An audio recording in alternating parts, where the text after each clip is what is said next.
Welcome, dear viewers, to CouchWarrior TV on YouTube. I am the CouchWarrior, and you are watching Eridus Arcana, a Skyrim Let's Play.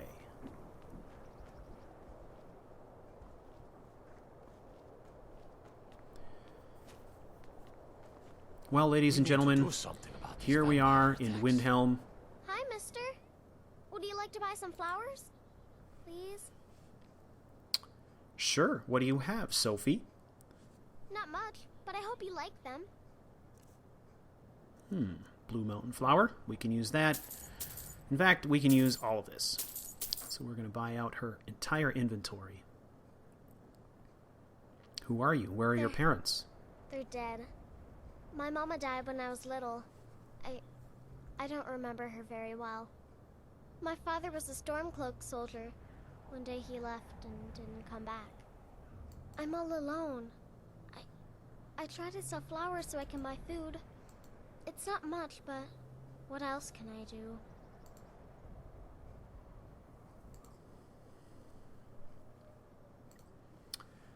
Stop by again. Sad stories abound for the children of Skyrim. Well, welcome back to the story, everybody. And also, welcome to Chapter 12. This is Chapter 12, Part 1, Episode 85. Episode 85. And this also marks the first episode since having eclipsed 1,000 subscribers. So what are we doing to celebrate? Well, to celebrate, it's quite simple. I'm just going to regale you with an extra long story. So this one's going to clock in at probably, when all is said and done, somewhere between an hour and 40 minutes, hour and 45 minutes, something on that order. Are legitimate, which is more than I can say for some. What have you got for sale? Trinkets, odds and ends, that sort of thing.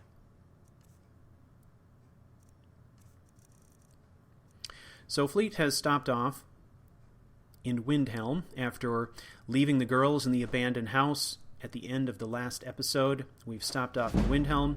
We are going to liquidate some of the stuff we've been carrying around. We are also going to take this opportunity to do a little crafting. We have a whole bunch of hides we're going to convert to leather. We're going to create some bracers. We're going to make some potions.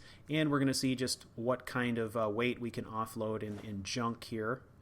And we'll make up a few levels, I suppose, hopefully in smithing and alchemy at the same time. That is one thing that you don't see Fleet doing quite so often. I generally do a lot of my crafting off camera, so to speak. You expect me to believe that? Ah, come on. It's just whistling. Do come again.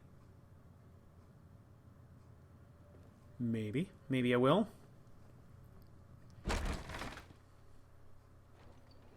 Alright, I was able to get rid of a few gems there, some miscellaneous stuff, before he ran out of money. So, let's make our way over to the blacksmith shop.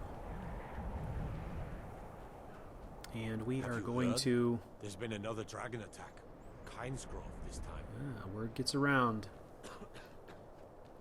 We are going to do a little crafting, make up some levels here. I want to thank you all for returning to the story. Returning to CouchWarrior TV for episode 85 in this Let's Live series. I wanted to address a couple things that came up in the comments from the last episode. One of those was some discussion around the cutscene that I created of the Bosmer Hunter. So there were a few people who for whatever reason, were confused about what that was, and it's a direct reference to something that happened a few episodes before. So if you go to Chapter 11, Part 2, Episode 82, you are going to find a sequence in there in which the Bosmer Hunters are clearly explained, and that little cutscene was my way of reminding you that Fleet is indeed still being hunted by Bosmer Hunters who have been hired by the Thalmor to find and eliminate him, as far as we know. And so these Bosmer Hunters will be appearing periodically throughout the coming episodes, as they attempt to track down Fleet and his minions. What we do know from Chapter 11, Part 2, is that Fleet is the primary target. They do not know his real name. They do not know what he looks like. They do not know where he lives.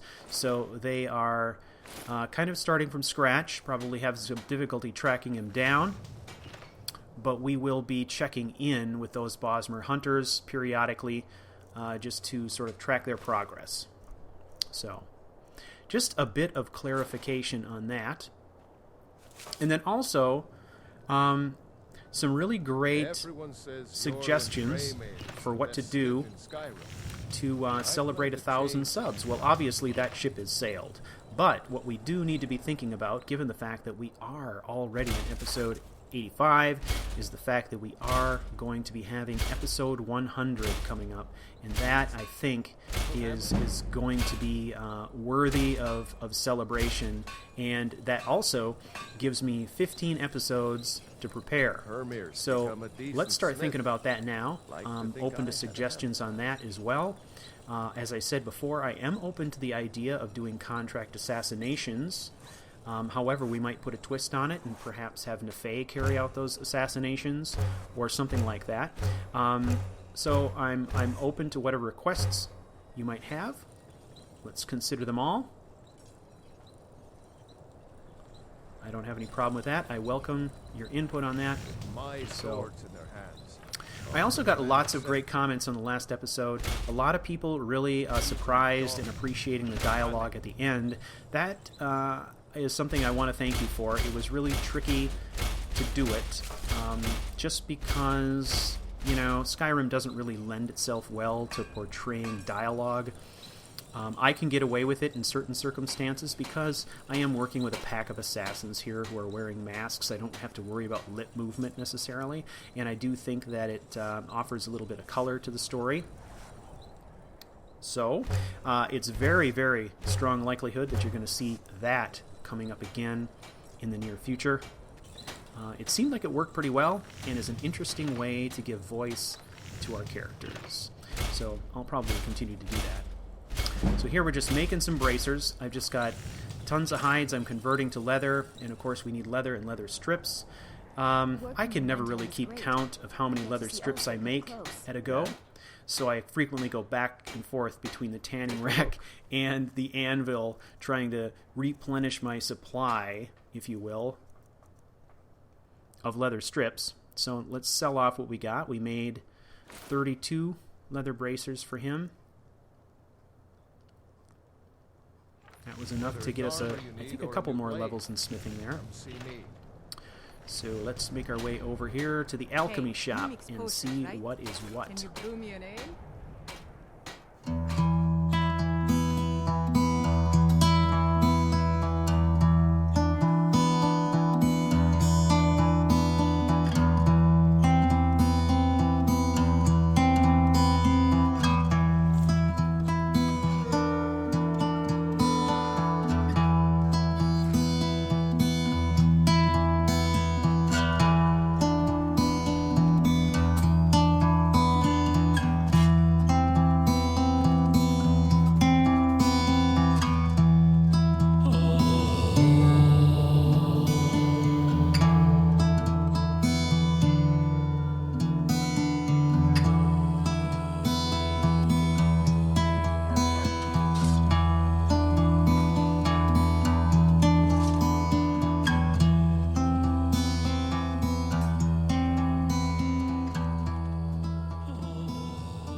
Welcome back, dear viewers. We are here in Windhelm. We are in the Alchemy shop, the White Phial, and we are going to do a little bit of alchemy here. it's worth probably talking about some game mechanics. I think those of us who are Skyrim veterans probably get it, but those of you who are new to the game, we can talk a little bit about how alchemy works. Take a look. We can acquire levels in alchemy by creating potions, and how effectively we acquire levels creating potions depends on the power of the potions we create, and that is determined by our level, by the particular potions we're creating, the ingredients we're using, and I guess, the final power of the potion itself. And that is influenced by gear. So if you look here, I have some alchemy gear. I'm going to equip my alchemy gear first. So I've got a circlet, I've got a Fulmer helmet, I've got a pair of gloves, a ring, and a necklace. These are all items that have the Fortify Alchemy enchantment on them. If you'll notice here, I'm getting credit for 5 items. I am using a exploit, which allows you to wear a Fulmer helmet and get an alchemy bonus over the top of a circlet. So that is giving me the 5 bonuses. I don't appreciate loiterers, if that's what on my alchemy. So really the idea here is if I were to make these potions without the aid of my gear, I would still get the potions. However, the potions wouldn't be as powerful. And the more powerful or more potent the potion is, the more levels, or the faster I gain levels in alchemy as I create them. So, if you haven't done so already, it behooves you to create some alchemy gear, even if it's really low level. Even if all you're getting is, a 5%, 6% bonus to start with, that's okay. I mean, that's 6% better level advancement you're going to get when creating these potions than what you would get otherwise. So, it's certainly a good idea to create the gear, and then as you go up levels in alchemy, you can create new sets of gear. So typically what I'm doing is, as I'm going up levels in alchemy, I'm acquiring perks in alchemy, and with each level of perk that I acquire, I will create a new set of gear. Of course, this plays into enchantment, of course, too. So the effectiveness of the gear that you can create is very dependent also on your alchemy levels. So this kind of illustrates the interdependency between alchemy and enchantment. We can create better enchantments through alchemy potions, and we can create better alchemy potions through better enchantments, and vice versa, and so on and so forth. The other place that this also applies, of course, is when we get into smithing. So in smithing, it's a situation where the more powerful the Fortify Smithing Potion we can create, the higher we can smith our weapons. So we can increase our weapons damage, we can increase the effectiveness of our armor, all those good things. And then once we have all this powerful armor and all these powerful weapons, we can, of course, enchant them. And so alchemy, even if you're not going to be focused on kind of being an alchemist as a character type, it's never a waste, I believe, to invest some perk points in alchemy. So what I'm doing here is I'm basically creating, at this point, everything I can. Usually I start out by going in and creating the potions I know I will use. And for me, typically that is stuff like invisibility, when I can create it, paralysis potions, like paralysis potions a lot. Fortify smithing, you never know when I'm going to be upgrading a sword or a piece of armor, so fortify smithing is always good. Fortify marksman, things like that. I haven't made a lot of use of poisons with this character, so I tend not to invest in using them, but I will make them in order to gain levels. So that's my general rule of thumb. I start out by creating the potions I know I'm going to use, and then I'll kind of go down the laundry list and see what else I can make, and I'll just crank the stuff out, and I'll sell it, and that'll give me some additional points towards my next level in alchemy, which of course helps my overall character level. So that is that, my friends. Now I'm going to go back to my standard gear here. And I think don't it is appreciate time for loiterers, us to hit the if road. That's what you're here to do. I think at this point I can go ahead and reveal what the objective is for this episode. Take a look. We are going to, once and for all, go after Mercer Frey. And this is, I guess, part of our 1,000 subs celebration. I'm trying to make not only a lengthy episode, but one that is fairly meaty in terms of content. So, we are going to get Mercer Frey.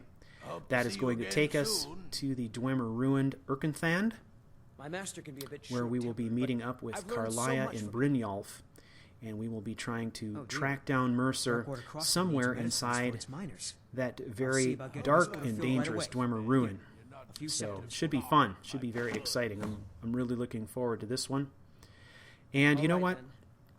Mercer Frey's comeuppance, where we're concerned, is long overdue. If you remember, it was quite a long time ago where we were attacked in Snowvale Sanctum by Mercer Frey, and where Fleet subsequently lost his eye, some of his memories, and his life really turned in a completely different direction after that encounter.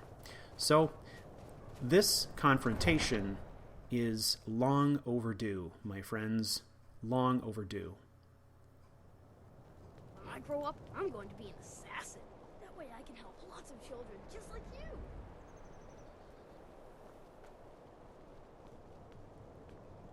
When I grow up, I'm going to be an assassin.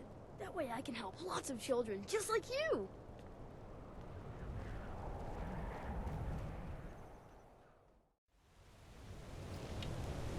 When I grow up, I'm going to be an assassin. That way I can help lots of children just like you.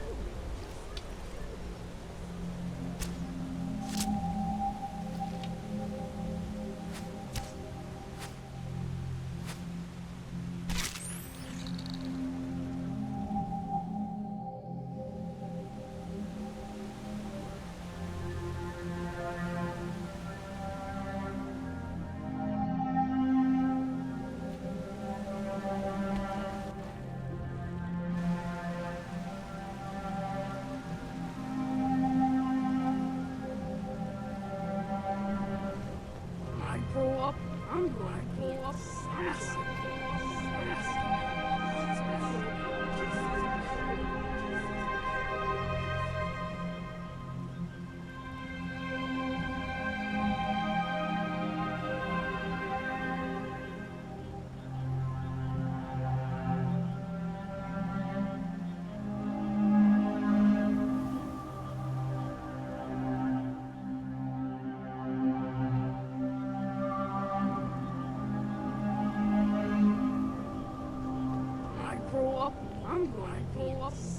can help lots of children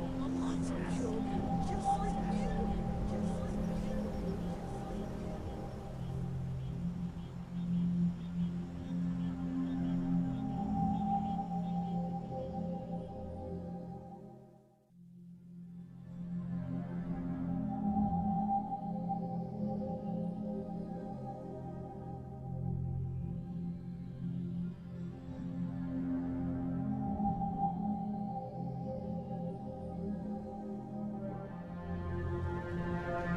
When I grow up, I'm going to be an assassin. I can help lots of children just like you.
grow up, I'm going to grow up. I'm going to grow up and kill lots of children just like you.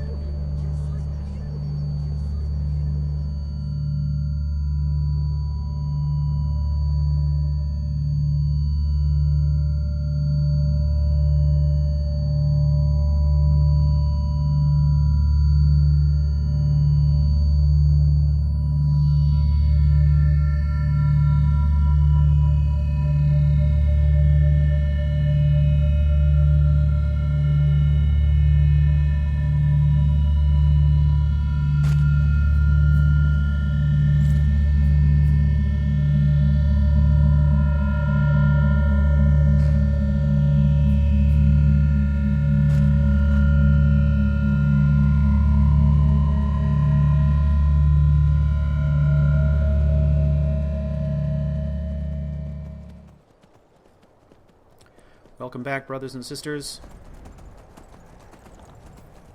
Sabercats. We'll just make them mad. We won't mess with them at this point. We are on our way.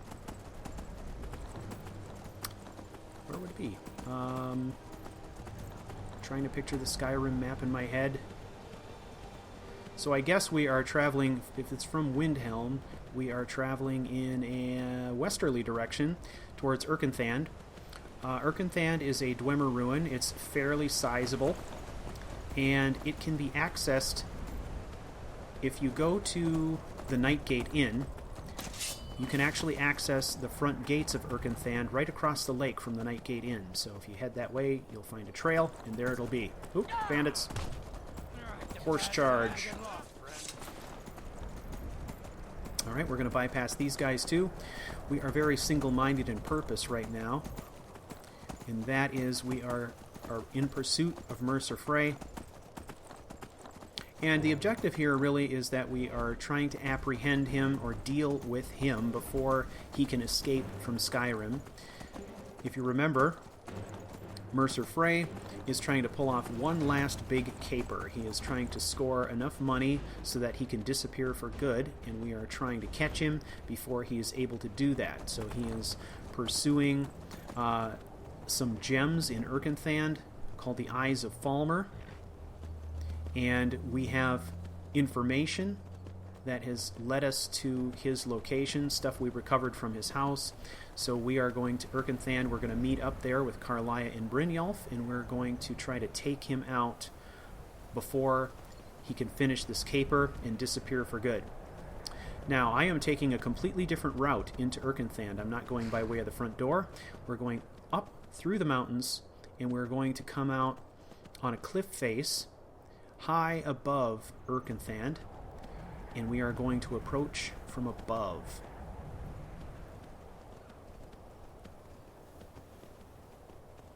This is all made possible by the Apocalypse spell package, and specifically the Featherfall spell, which I have bound to my hotkeys.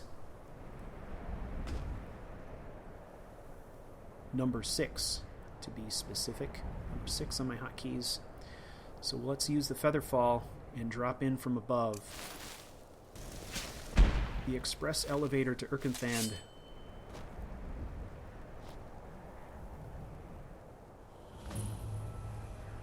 I love that. Okay, one more jump. Now, right below us, we've got a walkway here, kind of a rope bridge type affair. And one more drop.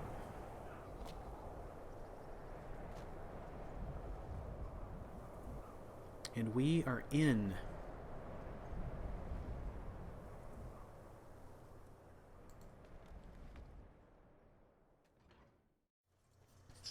Miravel's journal. This Cimmerian has proven to be elusive. Sister and I have split up to cover more ground, and it has finally begun to pay off. I received word of a bloodbath on the Cyrodiil border that could only have been him. Ever since then, I've been tracking this zigzag pattern across Skyrim. His movement has been impossible to predict, and his motivations are a complete mystery to me. I have been forced to rely on my tracking skill alone. I've not been able to find anyone willing to give up information about him, even on the promise of gold. There seems to be some kind of mystifying bond between him and the people of Skyrim. It's not fear or loyalty, but something more vital. It's as if he were part of the very landscape, a cardinal element in the everyday life of the people of Skyrim. They could no more betray him than they could betray a mountain. I believe I am not more than 2 to 3 days behind him now. His path has been lawless, ruled by nothing I can determine. I've decided that looking for patterns is a waste of time. I must rely on my tracking skills in the hope that I might be able to track him through his disciples. It's not like my There is an interesting hurting fact. anyone. The Jarl can hardly While eat every unable to day glean now. anything new about the man, people have been willing to talk about some of his minions who call themselves Disciples of the Void. I don't know what this means. I have tracked Brotherhood members before, and I know them well, but Void, used in this context, perplexes me. What is their purpose? It's like trying to follow the fog, a dark fog that leaves dead bodies as it burns away. Bodies that are neatly and unceremoniously slaughtered. No hack jobs. One puncture, one cut. Wounds made with no hesitation, great elegance, and definite purpose. The mess I found on the border was of a scale that seems impossible for only 2 men, but the signs don't lie. Sister has gone to begin her search in Riften, and I have no way to contact her. She's not yet had the opportunity to track him as I have. I feel I need to warn her. Gods forbid she run across him without the benefit of all I have learned in the last few days.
Welcome back, dear viewers. We are back in Erkenthand with Fleet, and we have just begun our exploration of this Dwemer ruin.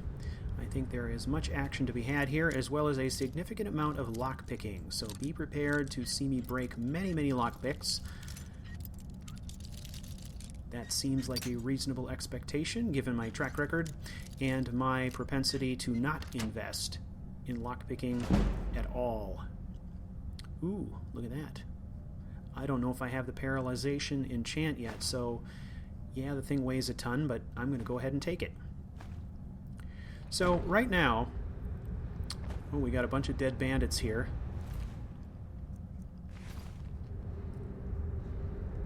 Not sure who killed these guys. Wasn't us. Looks pretty professional. Looks like they were killed in their sleep, many of them. They're still on their bedrolls. So this could be the work of Mercer Frey, but we do not know for sure yet.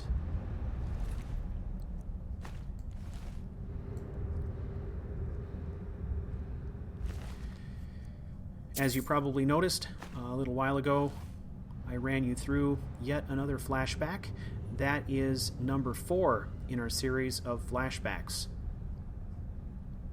And that, of course, follows the exploits, the memories that Fleet has of himself as a child.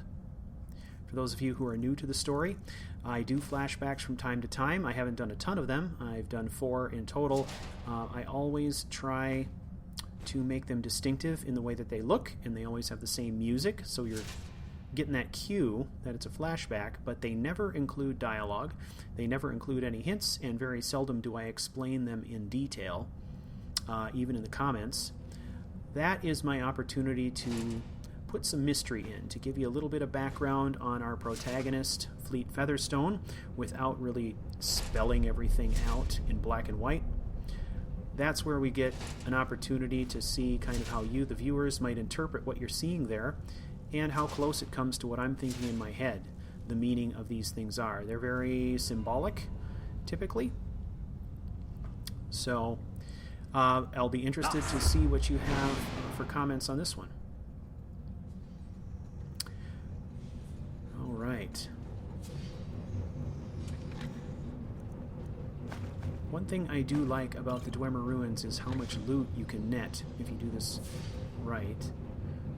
I try to check as many things as I can, but I don't always hit everything. I'm not militant about it. There's kind of, generally speaking, enough that even if I don't get it all, I still come out much richer than I went in, so I don't sweat it. We're just going to scoot around this corner and avoid that Dwemer construct completely. Now I found if I hug the wall here, I can kind of avoid most of these fire traps. Where it gets a little bit dicey is down here at the end when you have to scoot really close to this last one to get at the gate. So this one is more of a timing issue. I love these Dwemer Ruins. I love just kind of stopping to look around every once in a while. They're pretty magnificent. Alright, we made it in.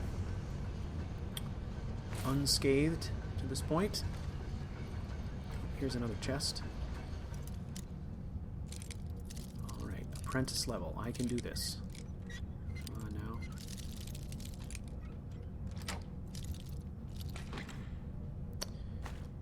Gold. Always plenty of soul gems. That's one thing we could use. We're actually getting quite high level in enchanting now. Enchantment. So our enchantment levels are getting up there. And I am predicting that we will acquire another character level by the end of this episode. That ought to put us at level 40. We will have broken the 40 mark with this character. Come a long way since level 10. Oh yes, a nice bow punch. I don't know what it is with me in the bow punching. I do it all the time. Always bow punching. All I can think of is that I must have played another game in my lifetime that allowed me to go into zoom mode, you know, in like a different way or something like that. Because I do it all the time. You will see me like just about every episode I bow punch the air. So I don't know what the deal is with that, but not too much there.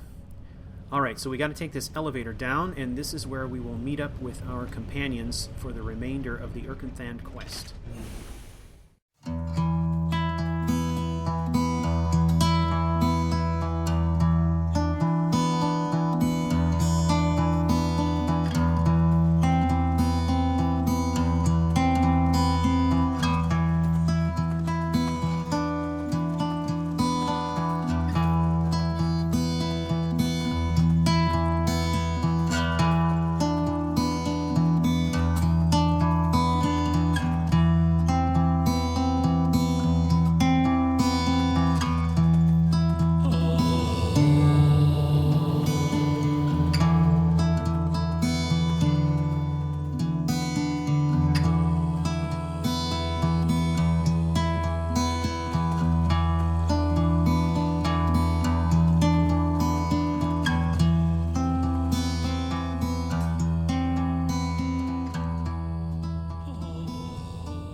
Mercer's been here.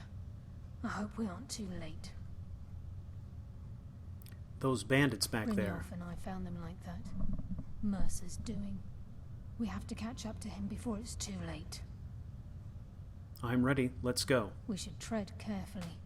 I wouldn't be surprised if he's left behind a few surprises for us.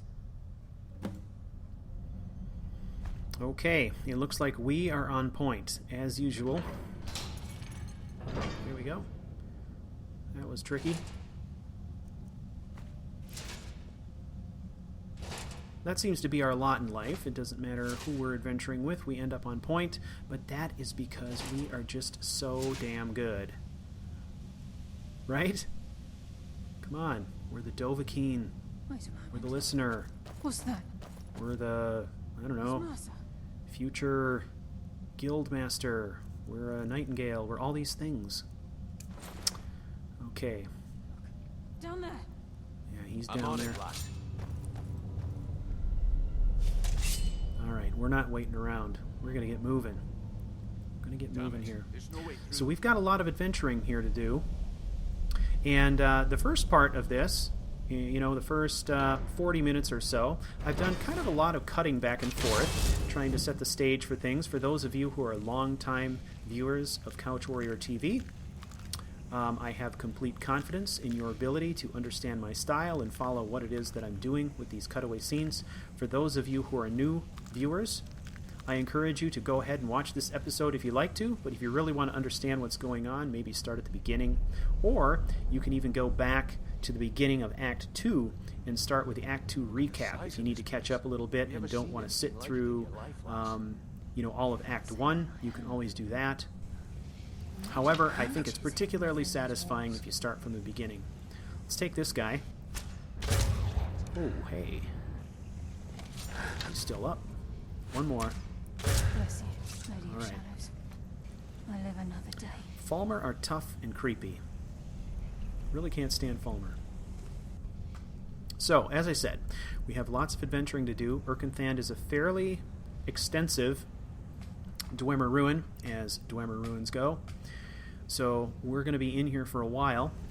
That begs the question, besides the adventuring we're doing, what else are we going to talk about? And I would like to talk about some of the comments from the last episode. One of the comments had specifically to do with Rolf Stonefist. If you remember from the last episode, Nephae assassinated Rolf Stonefist. And if you are not familiar with who this NPC is, Rolf Stonefist is a citizen of the city of Windhelm who goes out of his way to make the lives of the Dark Elves miserable. He is a horrible bigot, and he walks the streets of the Grey Quarter at night, basically ridiculing the Dark Elves and telling them to get lost.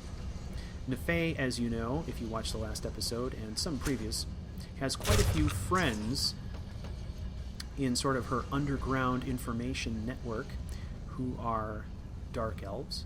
So hearing that was kind of a personal affront to her, and she took the opportunity on impulse to actually kill Rolf Stonefist. There are two things about this killing that I think are worth talking about. One is the mechanics of it. First of all, Rolf Stonefist is an essential character, and he is flagged as a character that cannot be killed because I assume that he's tied probably to some side quests.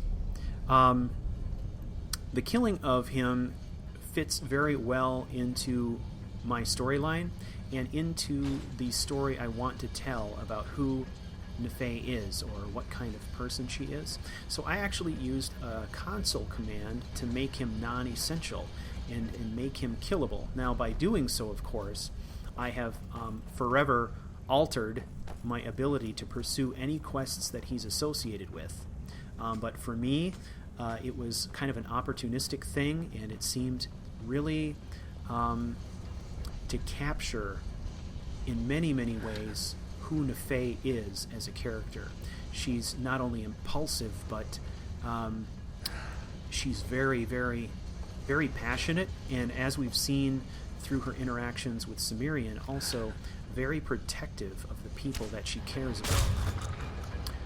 So she assassinated Rolf. Now, the other thing that is interesting, and by the way, the comment that I got in the last episode regarding whether or not he was actually killable came from Wings of Light and Dark, longtime viewer, great friend of the show, and always good to hear from you.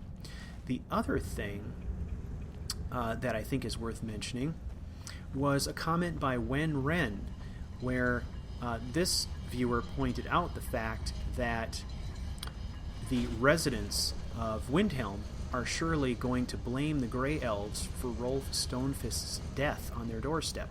And his actual comment was, Nephae always has good intentions, but this will at least put some heat on her Dunmer contacts, right? Well, that is possible. That is possible.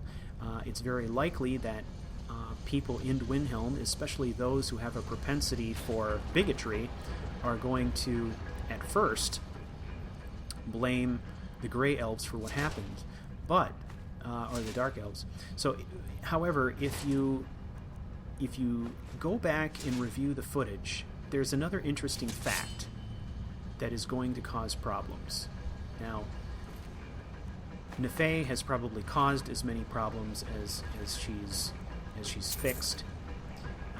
We know that she's rash and impulsive, but if you watch that footage, you will notice that she actually killed Rolf Stonefist using a black sacrament arrow.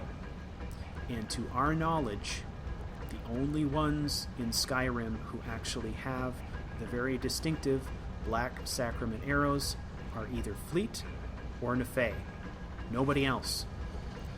So there is a strong possibility that her actions in Windhelm could also come back to haunt Cimmerian in the future, in his interactions in Windhelm and possibly beyond.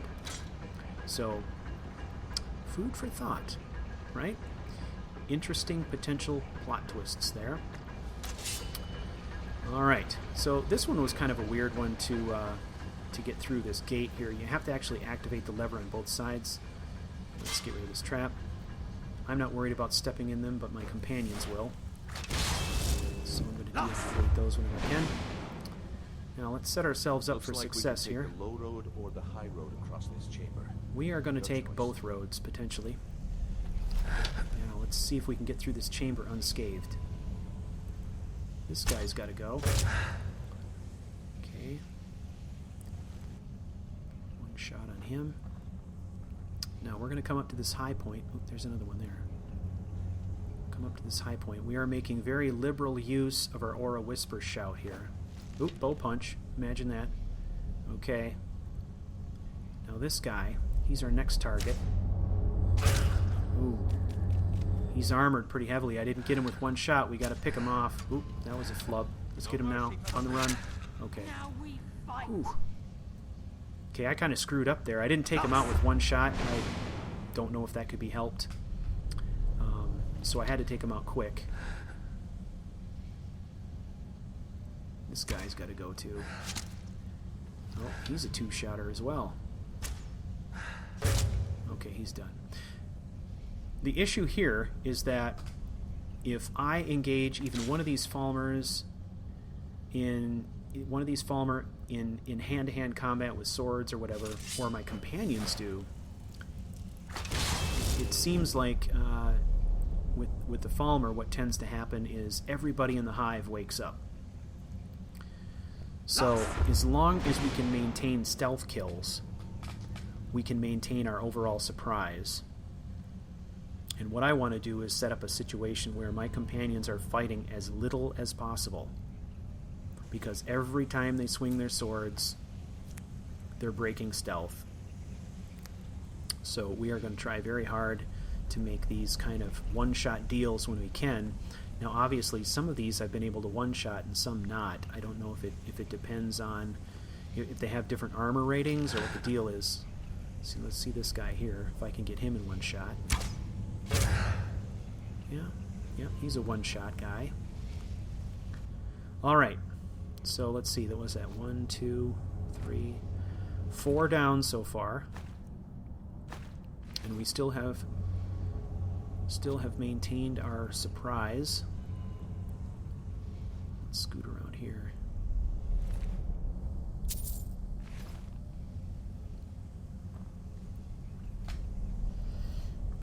Now, as far as gear goes, I'm wearing my archery gear right now, which means I've got a hood, a mask, a necklace, and a ring, all with archery enchantments on them. Okay, she has got to go.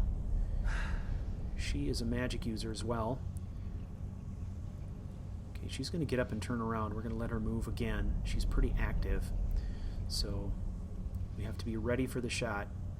And here it is right now. This is our opportunity. She stands up. Bigger target. And she's done. Let's use our Aura Whisper. Alright, I think we have one left.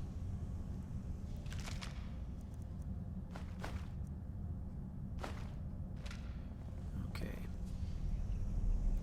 One to go. So this is what we heard. The entire tower collapsed. The only reason he'd do that would be to block us. It must be Mercer. We'll have to find another way around. There we go. Mercer Now, was able to knock this part of the thing chamber down. is clear. Gods. Now we have to take the high road to In his continue. hands, there's no telling what he's capable. You may be asking why I've gone back to the bound bow. A lot of these are not long-range shots, which is typically why I would go to the bound bow. However, here is another exception when I think the bound bow is particularly useful in fighting Falmer.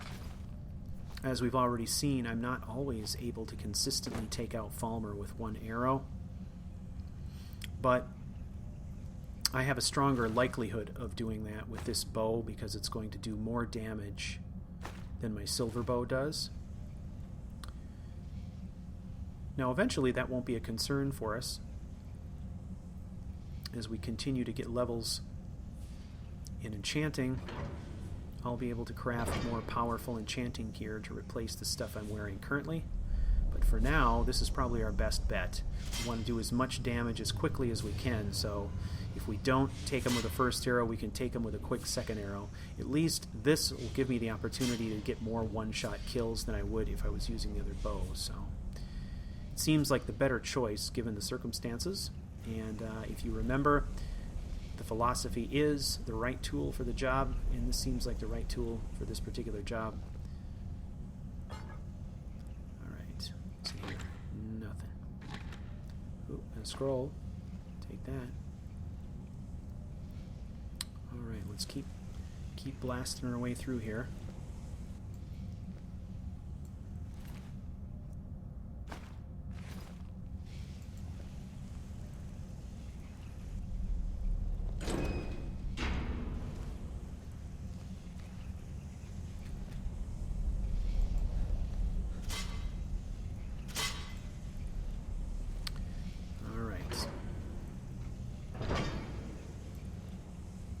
This looks like a whole lot of trouble.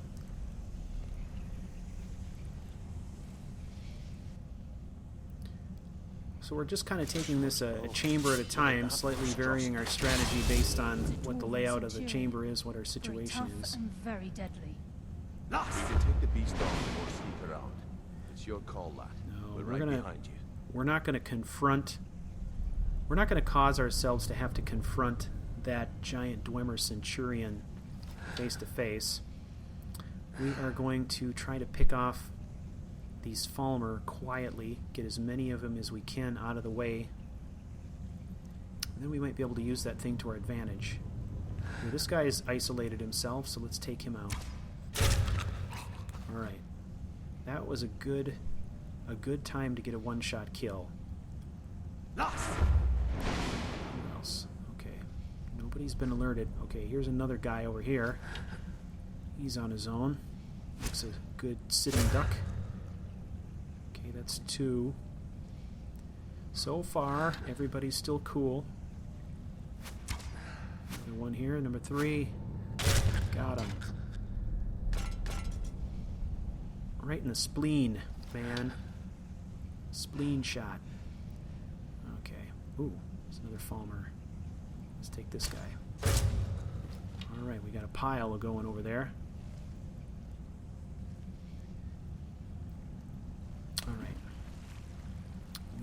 down here to the bottom decks and try to move our way through the chamber. Kind of concealed here. Oh, jeez.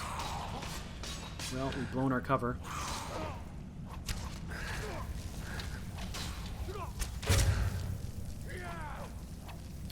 All right. Well, we took out this hunter. Let's try to get ourselves in a position to fire some arrows up onto the landing where Brynjolf is. It sounds like he could use a little support. Who's he fighting? I don't know where this guy came from. Okay, we're going to try to do a little extra damage here. There we go. Okay. Alright, that Centurion is awake. So we are going to avoid him like the plague. We're going to get some of these shrooms. I'm particularly interested in... Well, which ones are it?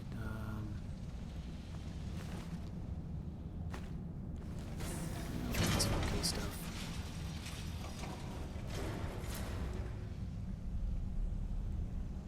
I'm particularly interested in the Imp Stool. The Imp Stool is nice for a lot of different reasons. You can make a lot of good things with it. Health potions as well as good poisons. Pretty potent ones.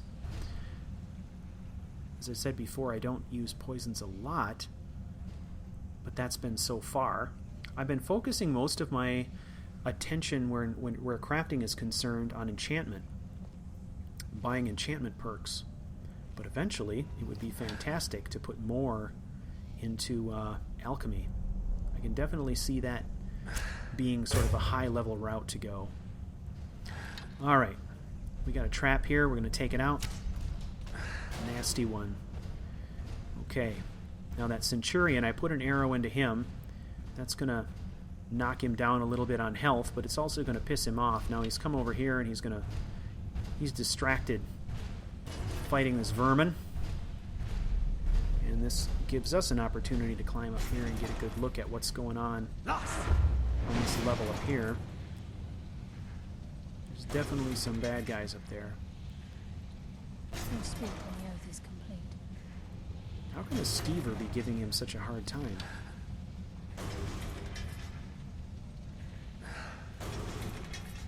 Come on, it's a skeever.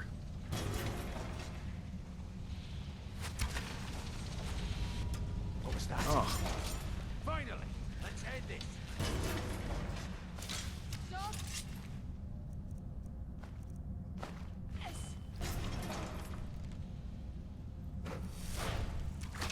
Alright, I think my companions are probably going to go after that Centurion, which seems asinine to me, but that's just apparently what they're going to do.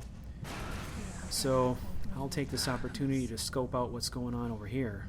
Now, this is where we saw Mercer Frey before, so we are quite a ways behind him. See if we can coax out. There's some spiders in here. There's some Falmer. See if we can draw them out. It's kind of a long shot, but if I can get them out on the end of the platform, I might be able to do something here. Let's change position. Here we go. Oh, they're starting to come out now. Starting to come out now.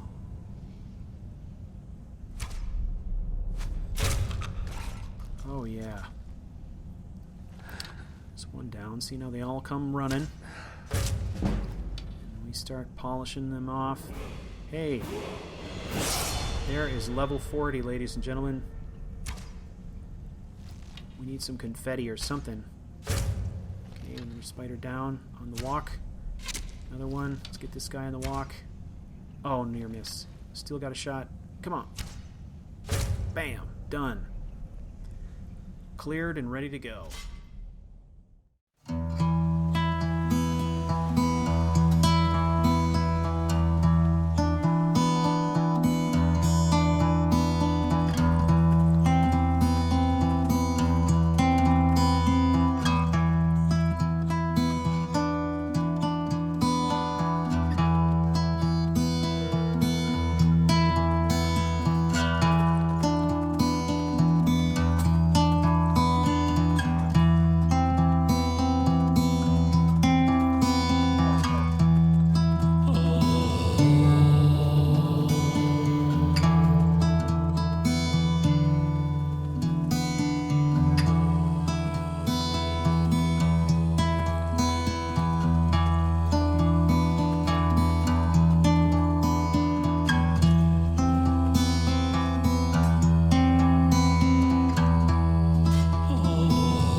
Cimmerian's Journal.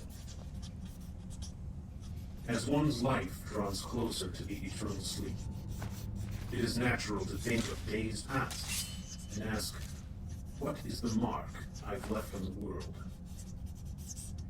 Intentional or not, we all paint the world in which we live with a brush of our own creation. The hearts of those with whom we have shared experience are forever changed by even the smallest of words and actions.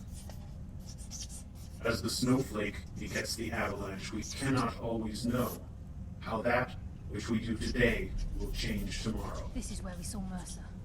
We must be getting close. Those thoughtful of spirit understand that we are all judged in time and memory by the sum of our deeds, and that these deeds may not be a true reflection of who we really are.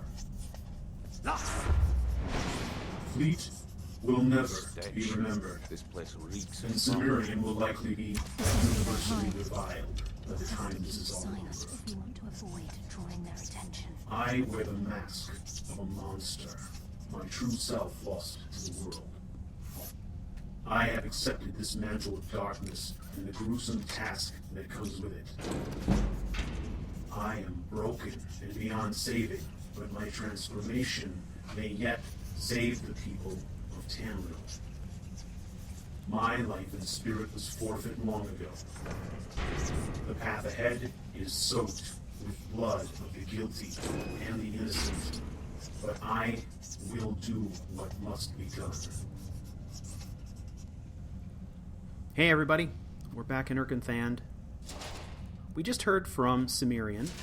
That, of course, was a journal entry from Cimmerian.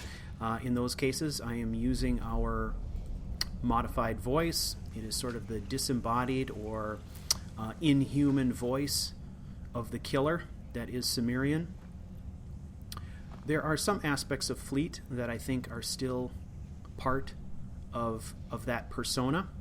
But as we have seen over the course of this adventure, with each passing day, with each passing quest and experience, we hear more and more often from this persona of Cimmerian rather than Fleet himself. And I think that's symbolic of his acceptance of his lot in life. And, I don't know, perhaps a sign of, multiple personality disorder. I don't know. But that brings up a good point. We have reached level 40, and these levels do not come very often, so I think this is a good opportunity for us to take stock of where our protagonist is right now, psychologically, and talk a little bit about role play.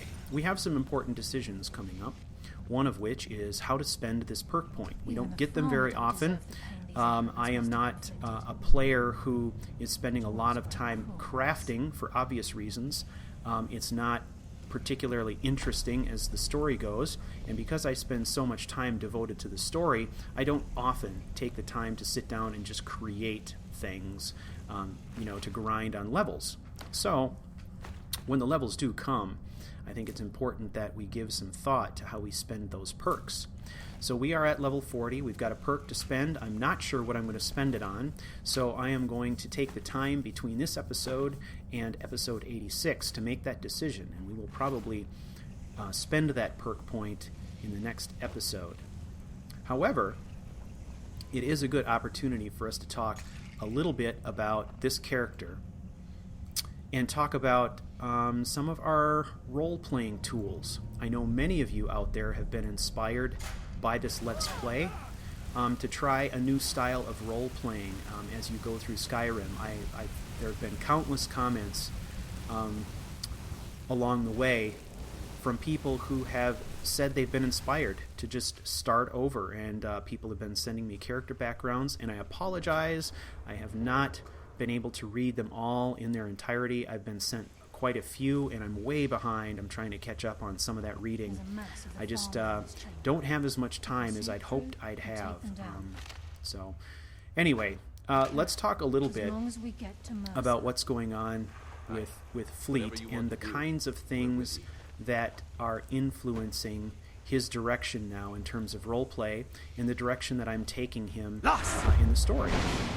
So as you know, early on, he spent a lot of time questioning who he was and what his place in the world was. I believe that we're beyond that now. Act 1 was kind of the coming-of-age type of thing, right? On his own, in Skyrim, separated from his support structure, no money, no equipment, the complete opposite of how he was raised as a boy in a privileged environment. In Act 2, it was all about questioning his spirituality. Who am I? What is going on here? There was obviously something important happening, and it was all about him interpreting what that is. Now in Act 3, he has gotten confirmation. Confirmation that what he is important, that what he's doing is important, and he's gotten some clarity around his mission. So now we are seeing a Fleet who has embraced his role in the world, and he's being much more proactive. He's setting the tone. He's driving the aggression. Rather than being reactive, he is creating situations that others have to deal with now. And he's going on the offensive. And I think this is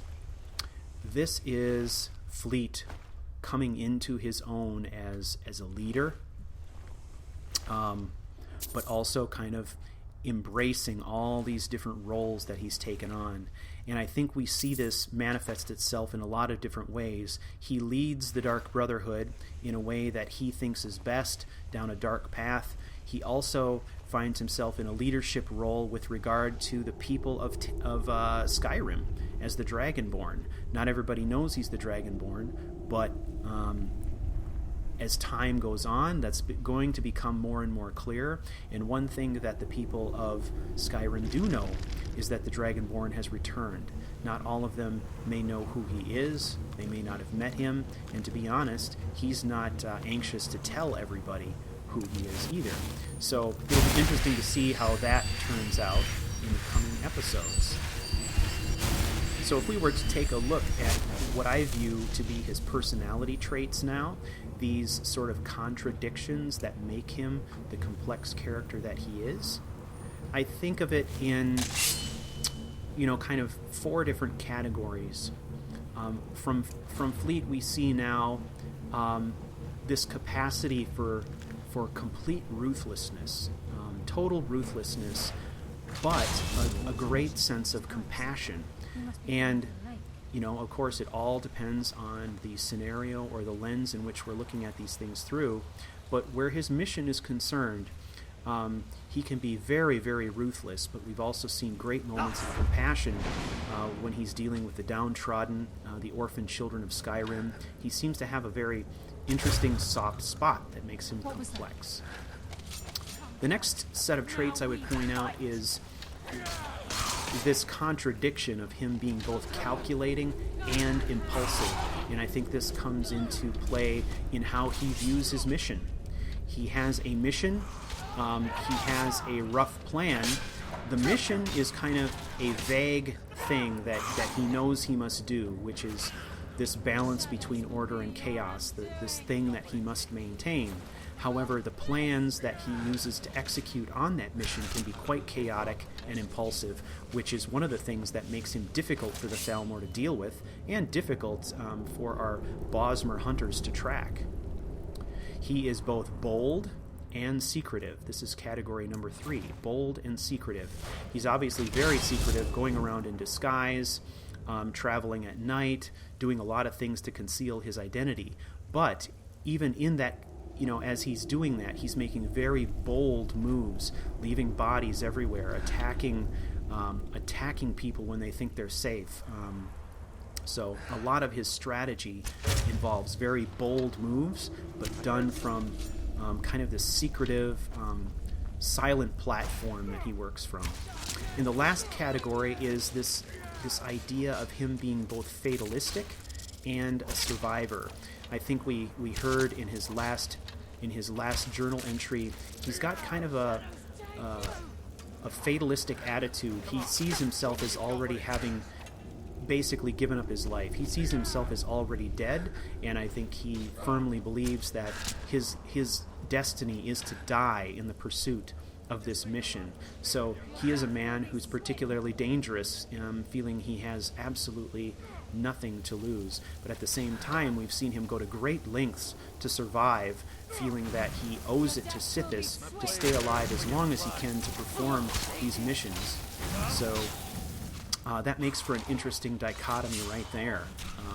We've seen him, of course, wandering around in Act 2 with a bandage over his eye, wounded terribly, but somehow he came back from that, the ultimate survivor, came back from all of that to serve his god in an exemplary fashion. And I think that is a synopsis of where this character is at this moment. It'll be interesting to see how he evolves going forward. There are big events coming up that will obviously have huge impact on his character traits.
Spare a coin for a poor old beggar?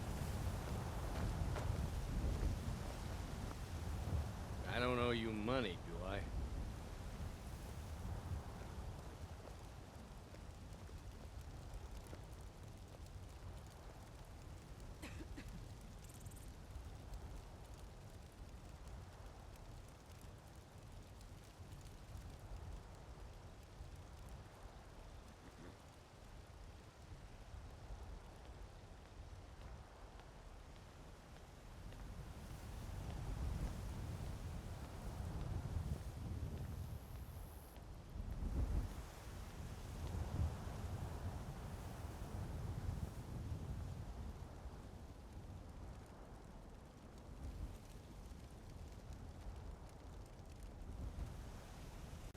What? Why are you looking at me?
And he hasn't seen us yet. Brenuin, watch the door. Aye, lass. Nothing's getting by me. Climb down that ledge. See if you can... Carlia, when will you learn you can't get the drop on me?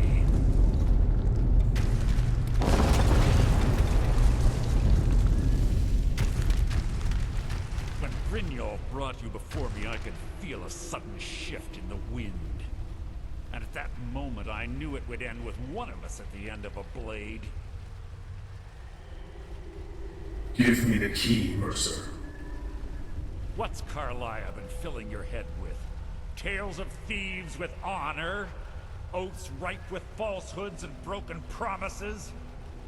Nocturnal doesn't care about you, the key, or anything having to do with the guild. It's not about Nocturnal. This is personal. Revenge, is it? Have you learned nothing from your time with us? When will you open your eyes and realize how little my actions differ from yours? Both of us lie, cheat, and steal to further our own end. The difference is, I still have honor. It's clear you'll never see the skeleton key as I do, as an instrument of limitless wealth. Instead, you've chosen to fall over your own foolish code. If anyone falls, it will be you. Then the die is cast, and once again my blade will taste nightingale blood. Carlia, I'll deal with you after I rid myself of your irksome companions. In the meantime, perhaps you and Brenuin should get better acquainted. Well, it's the final showdown with Mercer Frey. I am of the mind that crossing blades with him could be suicide. Let's test him. Oh yeah, look at that. I don't know that he's a better swordsman than Fleet. However, I have to believe he's probably better armored, probably has better levels in light armor and possibly more health. So I think we are going to adjust our approach to fighting Mercer here. First we gotta get the advantage, and we're going to get the advantage, I think, eventually by going invisible. My goal is to stay out of reach of him at this point, because I think he's pretty dangerous as a dual wielder. Plus he's got that nasty dwarven sword that absorbs health, so we want to stay out of range of that sword. So what I'm going to do here is I'm going to go to, I think, probably a combination of both spells and the Tonto Dagger, as well as, I think, Dagger and Throwing Knives. I think Throwing Knives might be a good one, a good strategy for Mercer.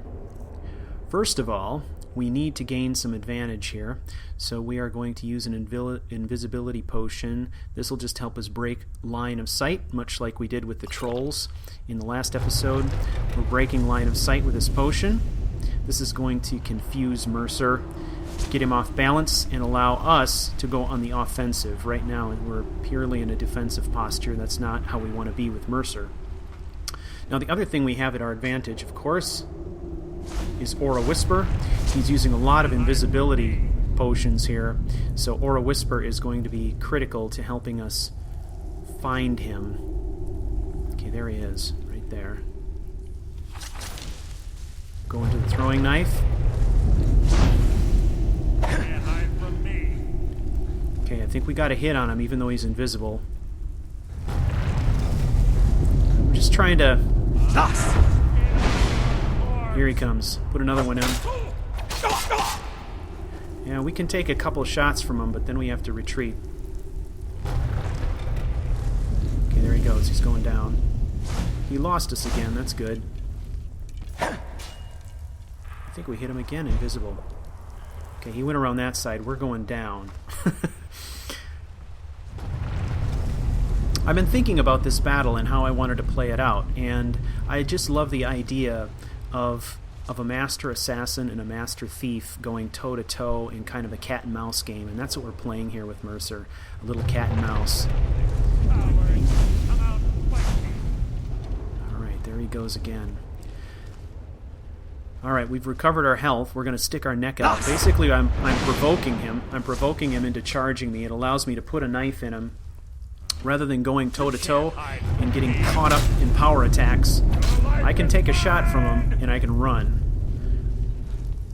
What I don't want to do is miss. I don't want to be missing a lot. So I let him come in and hit him hard. And we peck away at him. We're going to whittle away at this guy. Each of us wears a mask, a visage of the lies we tell the world, in a mirror of our circumstances. Mercer Frey wears a mask of self-confidence, constructed through years of standing unopposed, the beneficiary of the stolen artifacts of the Daedric princes. Mercer Frey has fulfilled his purpose and must now meet his fate before the Dreadfather. His betrayal was essential to the awakening of Cimmerian. Without it, I could never have embraced the darkness of my destiny. Lost! His entire life, a facade, contrived to groom him for this essential task. Now his part is complete. I will release him to his final reward. How sad. An entire life wasted in pursuit of the eyes of Falmer, all along unaware of his true purpose. To finally hold them for mere minutes, only to have them wrenched from his dead hands by the man he betrayed. A pathetic end to an altogether unremarkable life. And in the end, an eye for an eye.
25 years in exile, and just like that, it's done.